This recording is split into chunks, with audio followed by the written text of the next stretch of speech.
আসসালামু আলাইকুম গাইস, কেমন আছেন আপনারা? আশা করি আজকে আপনারা অনেক ভালো আছেন। আজকে আমিও অনেক ভালো আছি। তো আজকে আমাদের যাওয়ার প্ল্যান ছিল, শুরুতেই বলে দিই, আজকে আমাদের যাওয়ার প্ল্যান ছিল ফুড পার্কের ফুড আইল্যান্ডে। কিন্তু আমার দুটা ফ্রেন্ডের চক্করে আর যাওয়া হয় নাই ফুড আইল্যান্ডে। তো সো স্যাড, আমি আজকে চাইছিলাম ফুড আইল্যান্ডের ভিডিও ছাড়ার, বাট আজকে আমি পারি নাই। ইনশাআল্লাহ আমরা কালকে ছাড়বো এটা ভিডিওটা। আজকে আমরা প্ল্যান পুরো ফুল ছিল, আমরা ফুড আইল্যান্ডে যাব।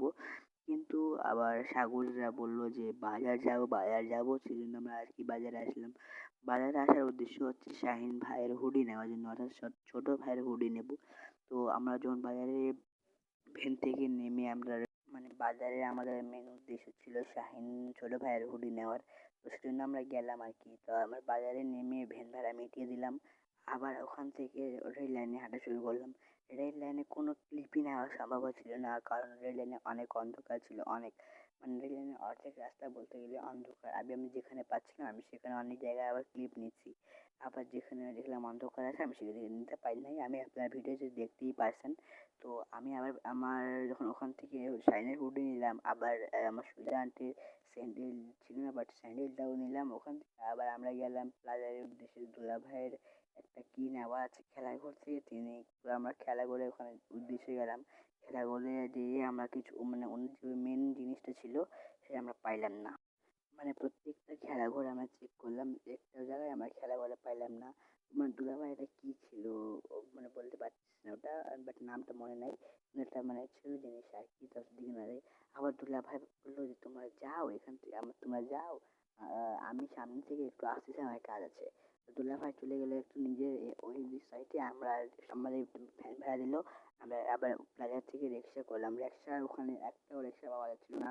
আমাদের কাছে ছিল 20 টাকা, আর রিক্সা বলতেছিল 30 টাকা 40 টাকা আর কি। তো আমরা আবার অনেক খোঁজাখুঁজির পর একটা মামা পাইলাম, আমরা বললাম যে 20 টাকায় যাবেন, তিনি বললো আচ্ছা চলো। আবার তার সাথে আমরা 20 টাকায় নিয়ে আমরা আসলাম।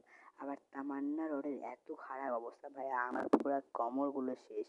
আমার অনেক খারাপ অবস্থা, যদি ওখানে ঠিক করে দেওয়া হয়তো আমাদের জন্য অনেক উপকার হতো আর কি। তারপর আমরা ওখান থেকে অনেক ক্লিপে আমি নিই নাই। আবার আমরা 5 মাথা পর এয়ারপোর্ট রোড যখন আসলাম, সেখানে রাস্তা আবার অনেক সুন্দর, আমি সেখানকার অনেক ক্লিপ নিয়েছি, আপনারা দেখতেই পারতেছেন। তো আমি এয়ারপোর্ট রোডের ওখান থেকে ঘুষে আমি সবগুলো বললাম যে আর কি ওখানে রাস্তা অনেক খারাপ। তারপর আমি আসলাম বাসায় আসি, শাহিনকে তার বাসায় আমি ড্রপ দিলাম।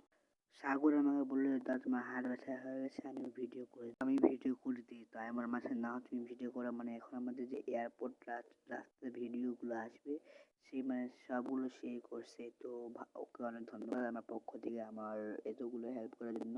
তো আমরা আবার রিক্সার মধ্যে অনেক কথাবার্তা বলতে আমরা বাসার দিকে পৌঁছে আসলাম। আমাদের যে রেল লাইন আছে না, রেল লাইনের মুখটা যে আমরা হাঁটে আসবো, এত অন্ধকার রে ভাই, বলার বাইরে, অনেক অন্ধকার। ওখান থেকে কোনো ক্লিপই নেওয়া সম্ভব হচ্ছিল না।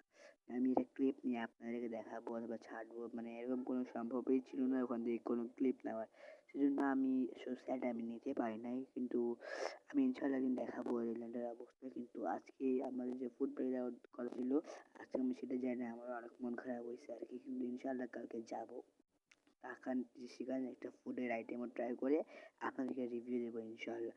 তো আমার ভিডিও আমাকে সবাই একটু বেশি করে সাপোর্ট করবেন, যাতে আমি একটু নতুন কন্টেন্ট ক্রিয়েটর, আমি বড় কন্টেন্ট ক্রিয়েটর হইতে চাই। সবার দোয়া করবেন যাতে আমি হইতে পারি, আমার স্বপ্নের পথে আমি এগিয়ে যেতে পারি। এখন আপনারাও নিজ স্বপ্নের পথে এগিয়ে যেতে পারেন। হ্যাঁ, আমার এক্সাম চলতেছে, জন্য বেশি ভিডিও পাবেন না, কিন্তু এক্সামের পর অনেক ভিডিও পাবেন। আজকে এই ভিডিও চলে যায়, আসসালামু আলাইকুম।